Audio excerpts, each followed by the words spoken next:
Hello, everyone, and welcome to Point of Purchase presented by Geeks Ecommerce. On this show, we connect with experts in the e-commerce ecosystem to talk about all things retail, technology, business strategy, and more. My name is Trisha Williams, and I'm the managing partner and client success leader here at Geeks Ecommerce, and I'm your host for today's episode. Now, this episode is a special one because it's our 30th. We've been having these conversations with industry experts for just over 4 years now. And our 30th episode is even more special because we have a returning guest, Chris Parsons. Now, Chris is a seasoned retail leader with experience working with some of the world's largest retailers, including Home Hardware, Walmart, Wren's, Pets, Newegg, and more. He's a host of his own podcast, Delivering E-commerce, and is an author with a new book releasing soon called Retail Rewired: How Modern Retailers Drive Growth and Reinvention. Chris, welcome back to the show. Hey, how are you doing? It's nice to be here. Yeah, absolutely. So good to see you. Now, Chris, you may recall you were our very first guest on Point of Purchase. You joined Isaac on our second episode way back in 2020. A lot's changed since then. 100%. A lot has changed. 20 pounds heavier and less hair, but the industry tends to do that to you. Oh, no. Yeah, a lot's changed in the industry too. I mean, if we think about where we were at in 2020 to where we are today, a lot is different, and we're going to get into that. So before we dive into the questions, I wanted to let everyone know that today's show is all about Omnichannel. We'll discuss the evolution towards a more seamless shopping journey. We'll discuss the evolution towards a more seamless shopping journey and blurred lines between traditional retail and digital commerce, using some examples and concepts from your new book, Chris, throughout our conversation. So if you do have any questions throughout the show, please do drop them in our comments section wherever you're tuning in, whether it's YouTube or LinkedIn, and we'll be sure to get to those before the end of the show. So let's get into it. Now, Chris, for folks who might not know you yet, can you share a bit about your background and let us know what you've been up to recently? Yeah, thanks for the opportunity. Chris Parsons. I've been in retail for 25 years. Been with some of the biggest brands, whether it's Walmart, Newegg. Just recently, I've left Home Hardware and announced yesterday that I'll be working for an agency called Hale. I'm really excited. They're really strategic group of marketing leadership, and they really gelled well with where I think retail is going. So, and then other than that, I host a podcast, Delivering E-commerce, and I've been working on a book called Retail Rewired, as you've mentioned, and put a lot of energy and love into that over the last 9 months. So excited about all of these initiatives that I have going on, but honestly, the last couple of months I've been so busy, I don't even know from one meeting to the next where I'm supposed to be anymore. And I'm glad AI is around because I have a assistant.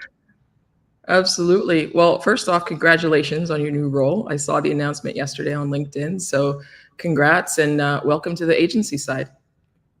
Yeah, I think it's going to be really interesting. I hope everyone bears with me while I get my bearings on the agency side. But I think being able to bring my retail experience and strengthening that marriage between your agency partner and your retail partner is going to be key.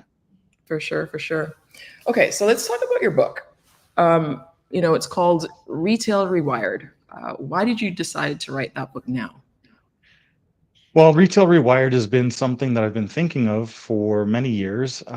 For those people that are just learning who I am, I have a learning disability, and growing up in retail has literally been growing up in retail, where I came in and started understanding insights and research from a flyer promotion at Walmart to having an opportunity to go and build one of the biggest e-commerce websites with Walmart back in 2004, and then being able to go and bet on myself and join a company called Newegg, and be able to go and stumble through launching a pure play online player in Canada and growing it to a $100 million business, and then going to launch e-commerce in 8 other countries for them, and then finally coming back and doing the pet industry. And all through those journeys, there was constant taking risks on myself and not knowing exactly where things would go. But Retail Rewired is really about being able to have the courage to bet on yourself, and also then how you foster good cultures and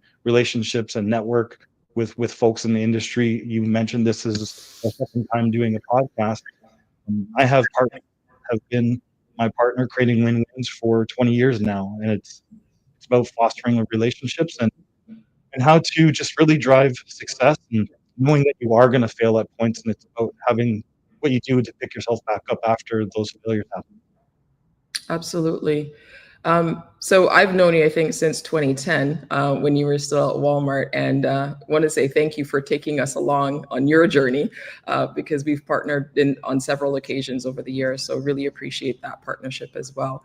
And you mentioned, growing up with a learning disability, to go from that to writing a book. That's pretty impressive. So you should be really proud of that. I am. I think it was a motivator to have certain feedback at a young age that you could let define yourself, or you could push back on it. And I really tried to push back on it, especially in my 20s, where I started to find some confidence, and then being able to land some opportunities where I had great mentors. And Lou Pume is one of them that I always reference. And he was from Walmart, and he was just such a great leader that gave me the ability to fail, gave me feedback, and also pushed me out on stage quite a bit to talk and just speak about the insights that I was finding, where a lot of leaders would take credit for that stuff themselves back then. And Lou was not that person. He wanted to showcase his talent. So all of his managers and team got the ability to go and public speak and really overcome some of those fears early on in our career. So I owe a great deal of credit to Lou, and I constantly think about him. That's amazing. It only takes one person, right, to believe in you. So that's Yeah, outstanding, because it's obviously had a huge impact on your career. it So definitely is. talking about omnichannel, because that's our focus for today, that word or that concept, omnichannel, has been talked about for a very long time. But what does that really look like in 2025?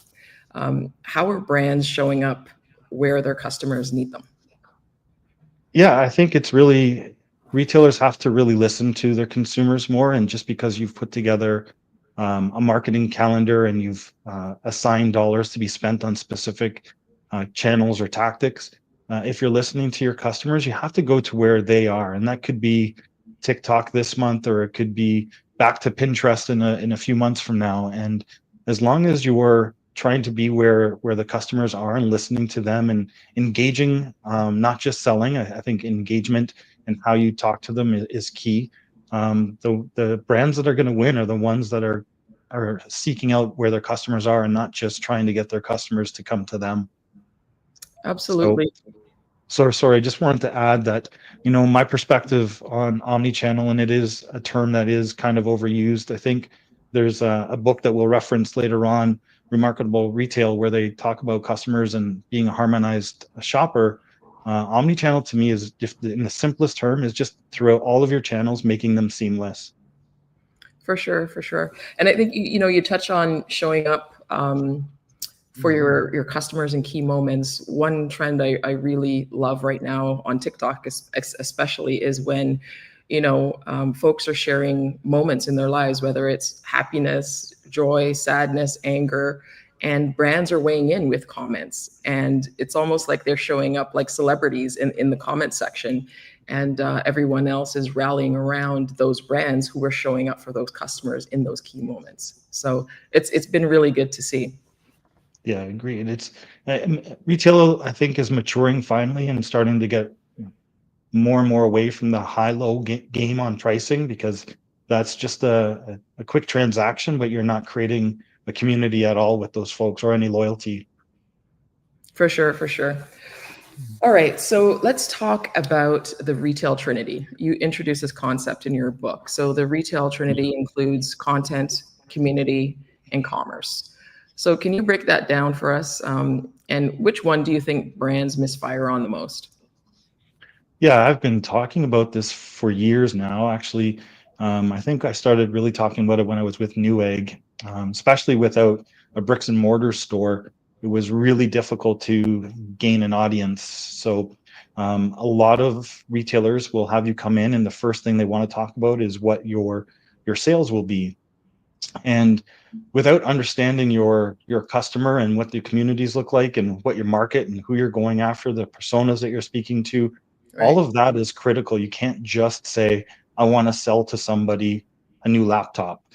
So typically I start off with content and making sure that you have articles or here's how information, blog posts, ratings and reviews, all of that stuff has to have a game plan on how you're going to foster and nurture that on a regular basis. And if you're doing those things right, customers will start to engage with your content and start to share that content with other folks that are like-minded or have the same interests. And that's where community really starts to happen. And you can't build that community without the content. So that's why I typically start off with the content. And then once you have those customers become advocates of your brand, of what you're selling, what you're doing, how you're behaving. And then that's when commerce really starts to kick off. If you're trying to just jump to commerce, what you're going to end up doing is paying a lot for paid media versus doing the other two strong up front.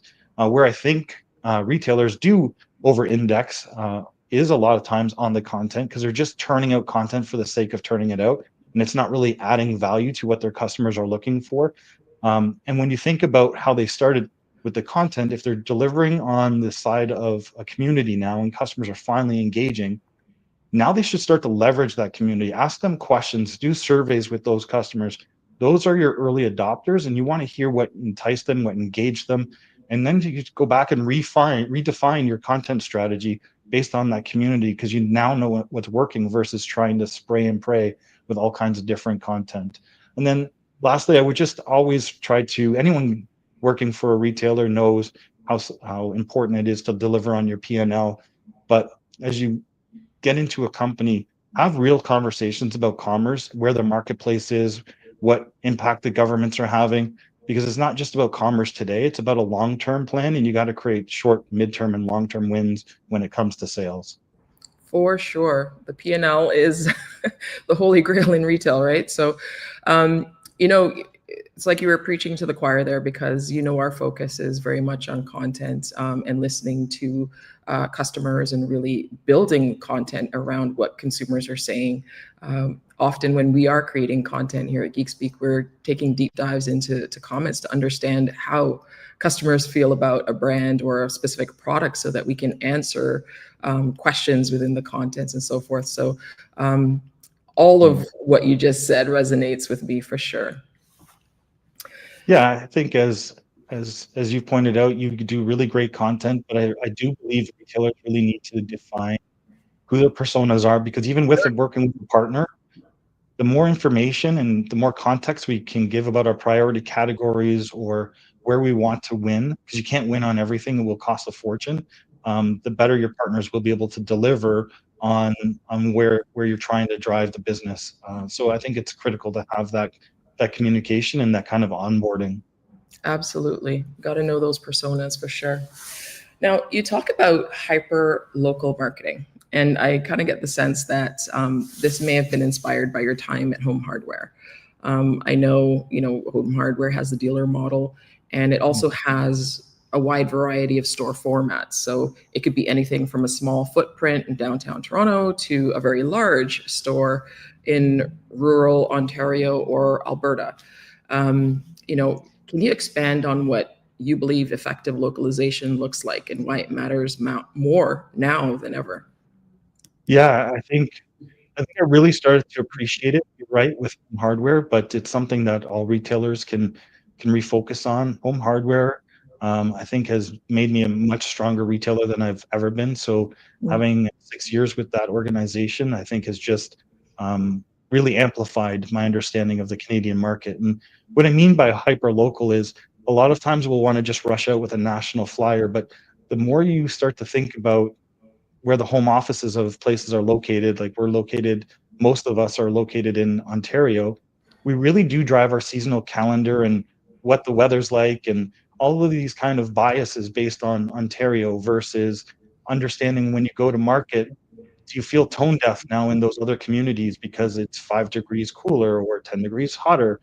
So hyperlocalization is about what's trending in those markets. Maybe they have a social media person in those markets as well that you can leverage, or what our dealers at home did best was really they just infused themselves within the community. So they weren't just a store. They were someone where if you had a leaky faucet or toilet at 10 o'clock at night, chances are you know the dealer's name in their communities and you're able to get a hold of somebody, and you didn't have to wait a lot of times in the to the morning to get that opportunity fixed. Just such great service from the dealers at home. They really do go above and beyond to stand out in their communities, whether it's sponsorships or just helping a customer out to the store with bags that are heavy. So um, hyper local marketing, I think, really needs to be looked at by some of the bigger brands. And Mhm. I think if we can get that right and get more to, and I hate the term one-to-one messages, that's why I stay to local marketing. I think one-to-one is not as realistic as everyone hopes it is.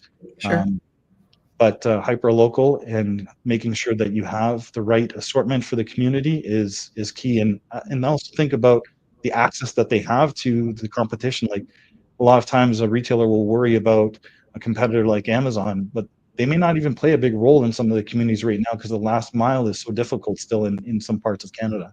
Hmm. No, absolutely. You raised some really good examples, especially from the home hardware, from your home hardware experience, and with the dealers really operating like small business owners, but with a very large national brand. It just speaks to the outstanding service that they offer in the local communities for sure.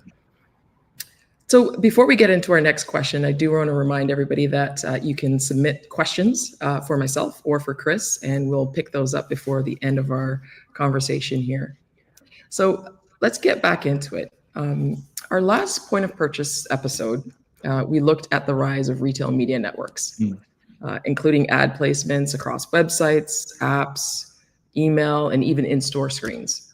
In your book, you describe retail media as a new shelf space with more shopping journeys starting online. How do you think brands should rethink digital placements?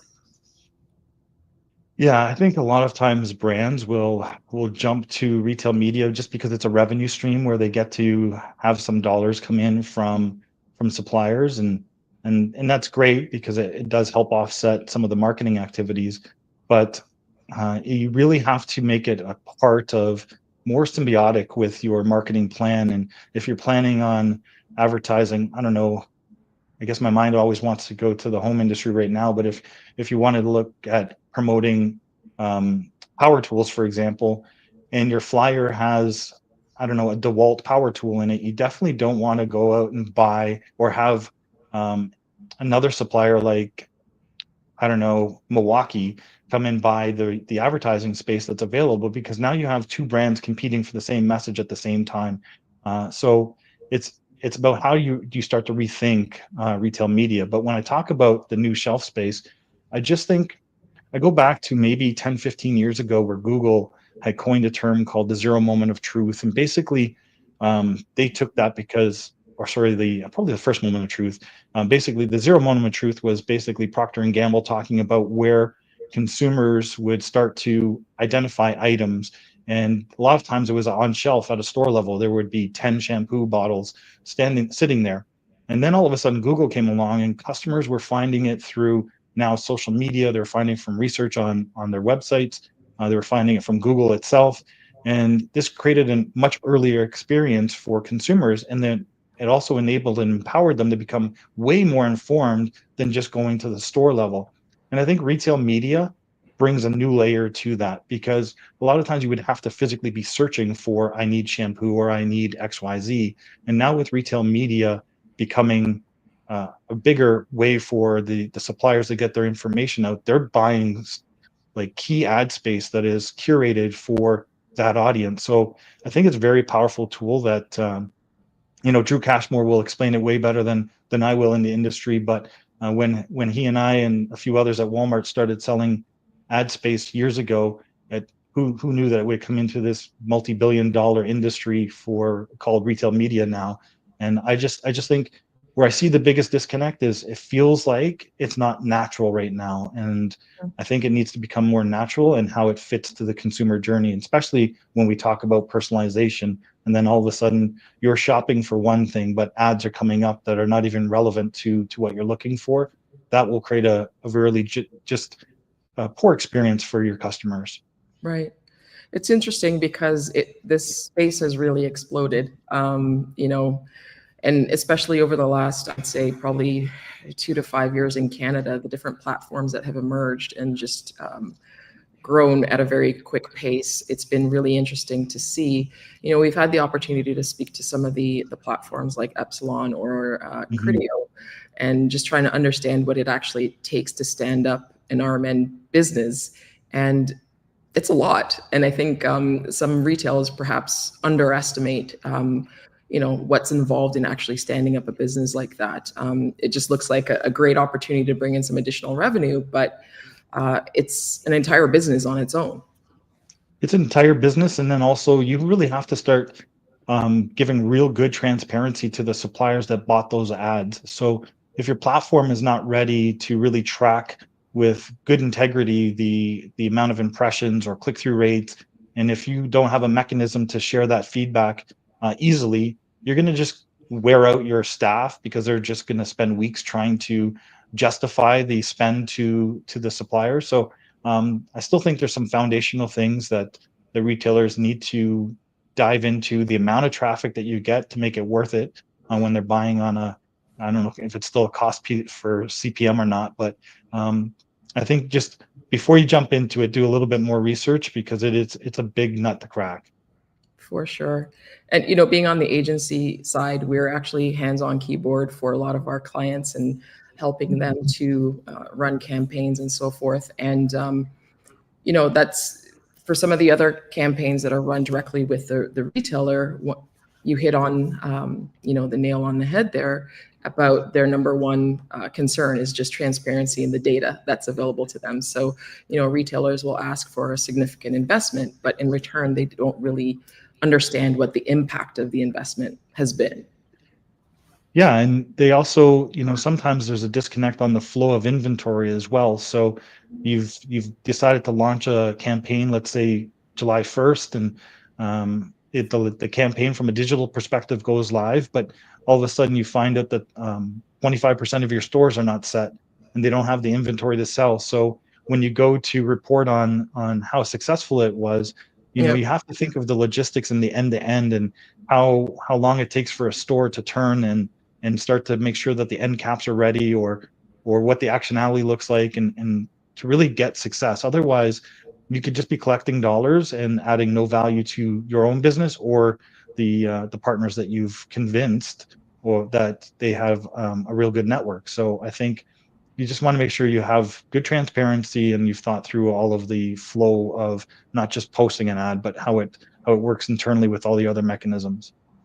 There's nothing worse than running a successful campaign and not having the inventory to sell through, eh?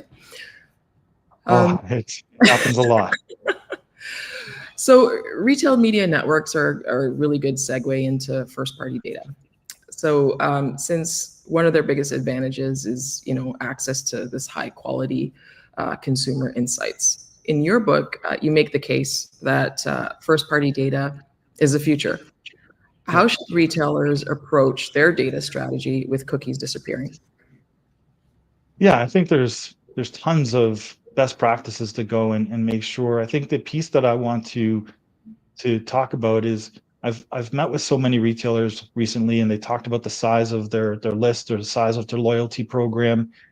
And I just challenged them on what they're doing to actually foster a relationship with those customers that are already there. A real example I had recently was I was speaking to my phone provider. I won't mention their name, but after you've been with them for 7 years, they treat you like a second-class citizen versus the new customer that they can add. The new customer will get an extra $50, perhaps a free cell phone, all of these things to entice them to be part of their network.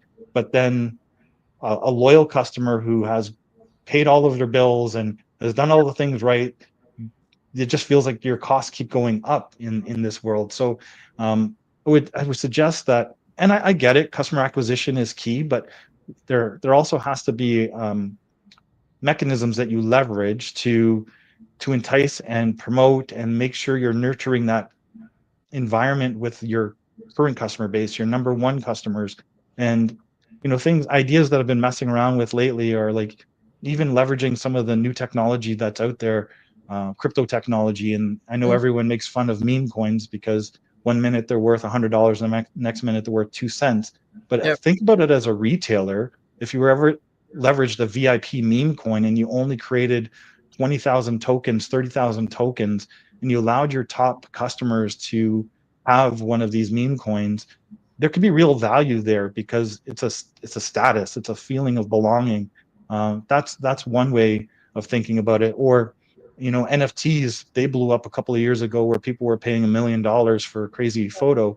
But just like QR codes that left and then have come back in a big way, I think NFTs have a real place in creating loyalty as well. So you can create an NFT of a specific image of your store, a different logo or something, and allow these things to become more collectibles, but reward them to your best audience. So instead of really always focusing on adding net new customers to your base, make sure you understand the current first party data and who they are. I'll take Walmart for an example. If you understand where in the country they're located, how frequently they shop, what items they frequently purchase, talk about a combination of maybe retail media and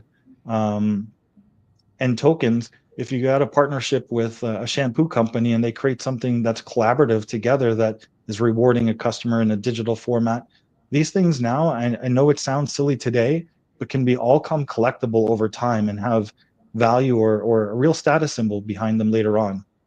You're dropping a lot of great ideas here, Chris. And I think you're right. It doesn't always have to be a monetary gain or whatever. It could be a status situation as well. So yeah, I hear what you're saying. I think people may be picking up on some great ideas from you. Yeah, if they want to hear more, they can contact me. I'll be happy to dive into detail. I've been thinking about some of these things a lot and actually how to bring them into execution because technology is changing so fast. And I think we're all afraid of dabbling in it because of, a couple of years ago, things like NFTs went really, really hot, or your virtual land, people were spending a ton of money on them in the industry, and now they've gone way, way down in price. But I also think there's still that opportunity, especially because the pricing is low, to pilot stuff and test and learn while everyone else has kind of exited it. I think there's ways for people to bring it back, just like they did with QR codes, and QR codes have definitely now found their place.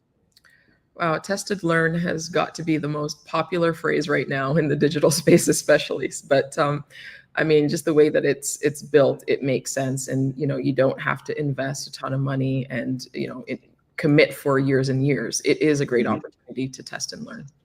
Yeah.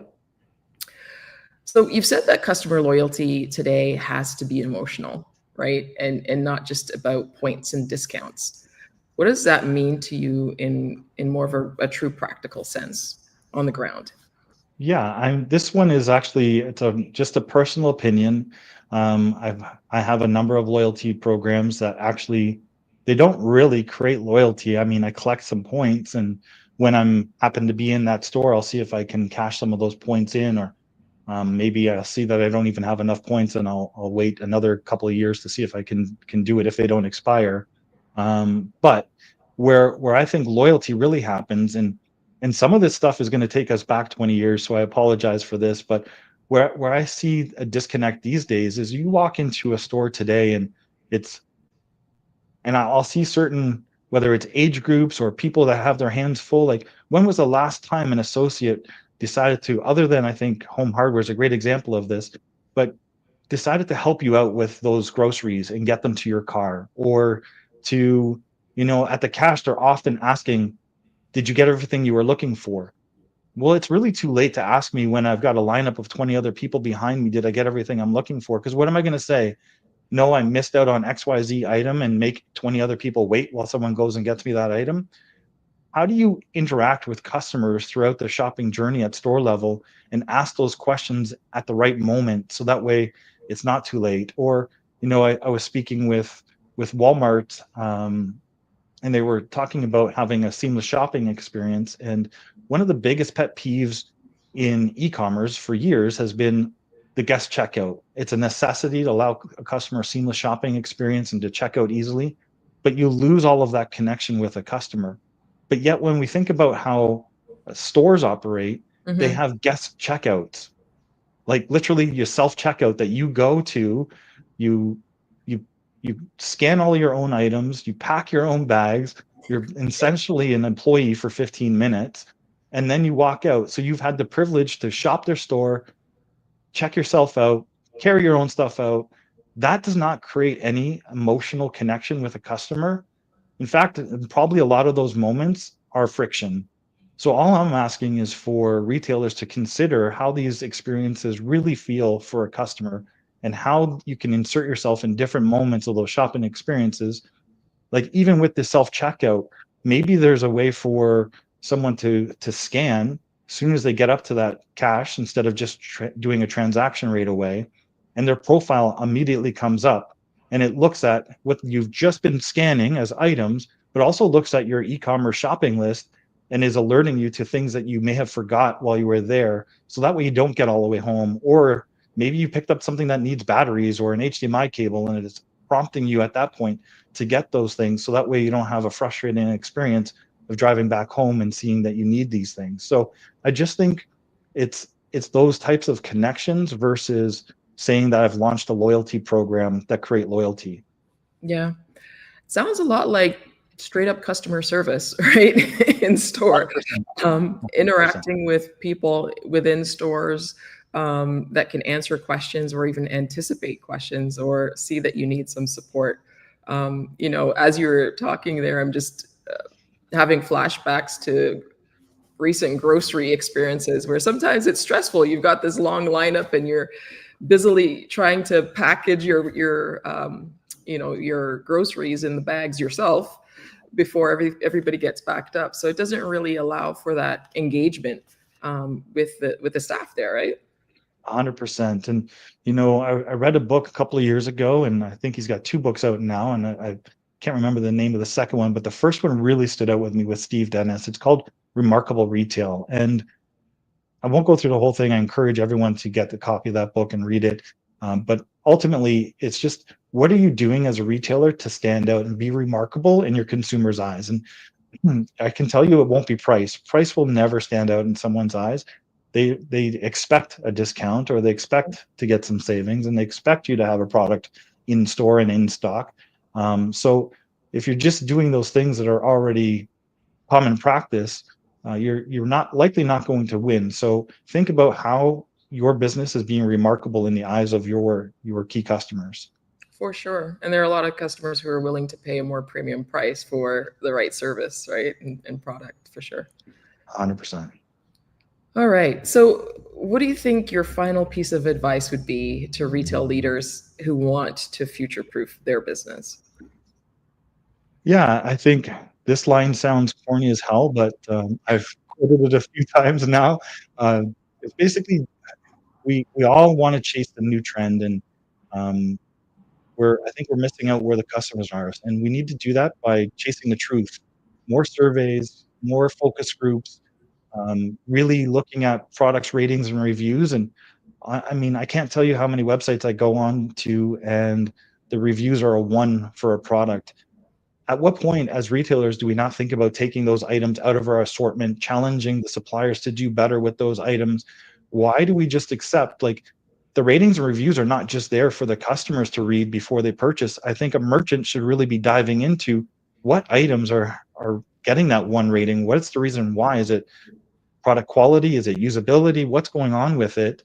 Um, Hmm. that that they do. If, like, we spend so much time trying to implement new programs and new experiences versus, can we focus on what we're already doing and get that right?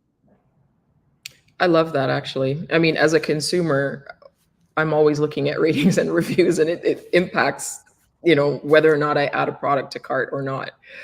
Even if I really like the product, if I go through those ratings and reviews and see that, people who have purchased it before are not happy, I'm probably not going to add it to cart. But it totally makes sense that, the retailer should start to dig into that type of data and, put a little pressure on those merchants for sure to correct whatever needs to be corrected. Yeah, 100%. And I think the other piece that I would like to add is, Sam Walton and was a master at doing this.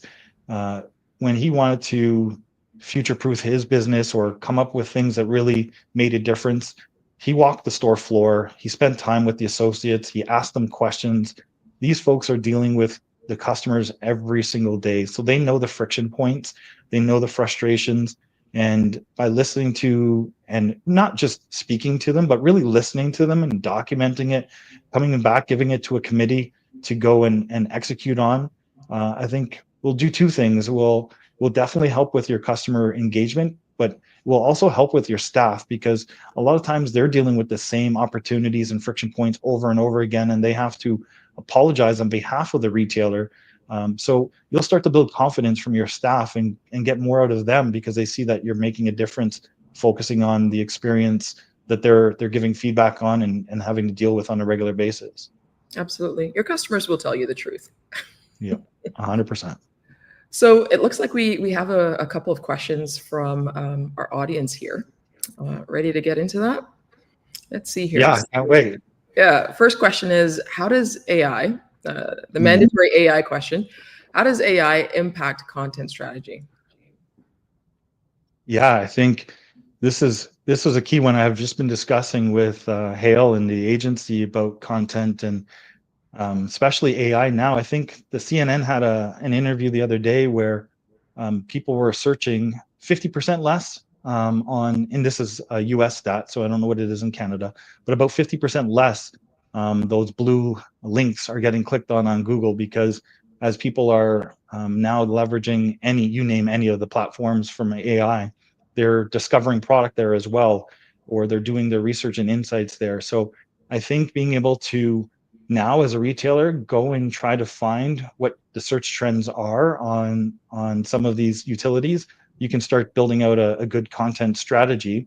I think it's also important to leverage AI. I wouldn't hide from it.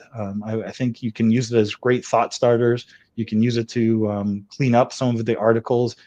You can start to write it for different age groups, and it doesn't take a lot of effort, versus maybe one article or one topic is relevant for someone in grade 5, but it's also relevant for a university student. So now you get the advantage of being able to change that same sentiment of an article for different personas really quickly. So I think that's where the focus. But from a search perspective, yeah, you're going to have to write in a manner that these AI agents are picking up your content. And that's through many different things. I think what a lot of these AI agents look for are best-selling recommendations, top-selling items, ratings and reviews. Like you'll have to list all of these key points that they kind of query for, and then make sure that you're showing up for them.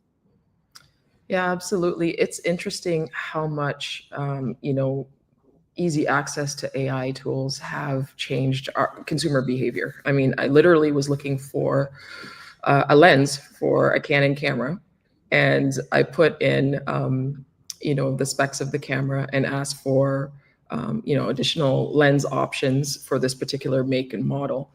And the results came back with a number of different options. But not only did it take me to individual PDPs, it gave me the pros and cons of each option.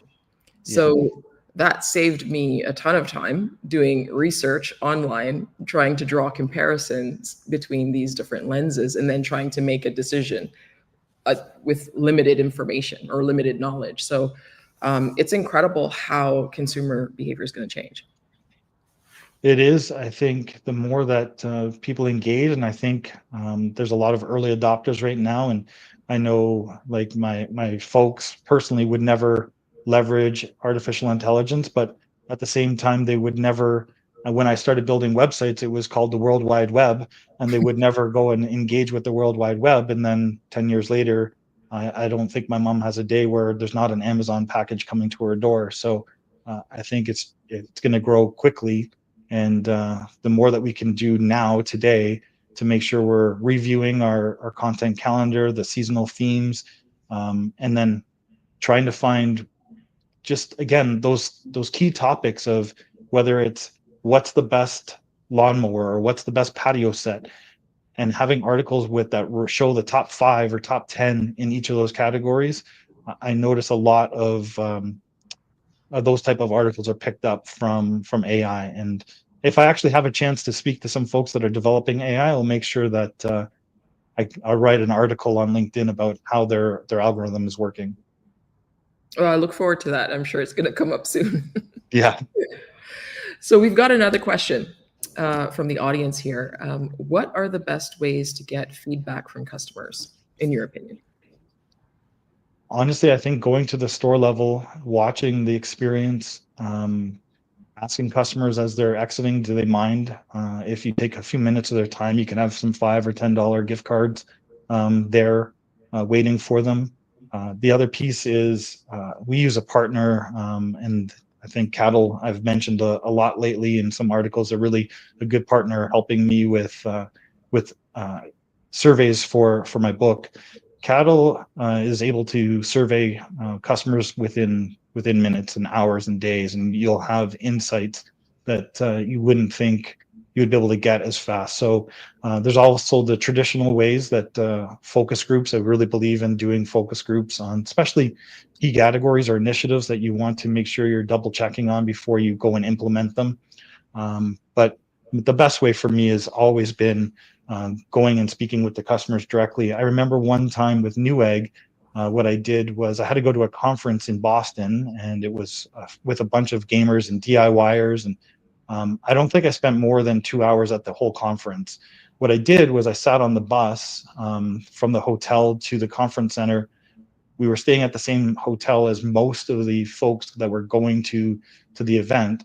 So I sat with those customers back and forth from the hotel to the Congress Center, back to the hotel, ask them questions, talk to them as if I was just an equal to them. They didn't even know that I worked for Newegg at the time.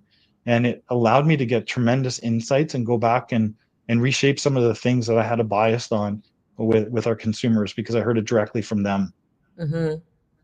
Well, talk about understanding your audience, right? There's no better way than to hear directly from them, for sure. Yeah. So we're just about at the end here, Chris. We made it. To wrap things up, when and where can folks get their copy of your new book, Retail Rewired? Yeah, so in real time, I just got back my manuscript from the editor. Now it looks like I'm going to have a few weeks of work to put in there to just, you're always your worst critic. So I keep changing it. And stuff that I wrote 3 months ago is now less relevant today. And that's how fast the retail world is changing.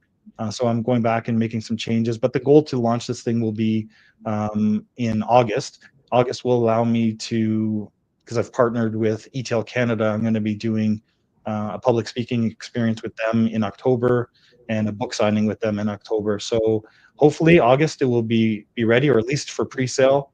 And then October for sure, it has to be ready for me to be on site with eTail. Okay, you heard it here, folks. We'll look out for those announcements on LinkedIn, I'm sure. So how should folks get in touch with you? The two best ways to connect with me now is one, you can connect with me on LinkedIn if you're not already. LinkedIn is up on my computers all the time, and I will actually have it probably on a laptop beside me right now and right in front of me. So always connect with me on LinkedIn, or you can. I now have my own email address for Retail Rewired, which is chris@retailrewired.com. And then the last place, or the newest place to connect with me as well, is with Hale. As I just announced that yesterday, that I'll be starting there as a VP of Partnership and Marketing. So chris@wearehale.com. You really have been nonstop.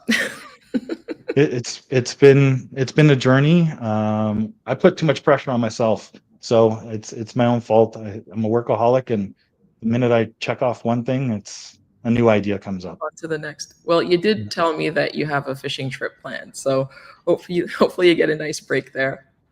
Yes, I can't wait tomorrow morning to be unplugged for a few hours anyways. Sounds amazing. Well, listen, thank you so much for joining us. We really, really appreciate your time. You shared a lot of great information with us.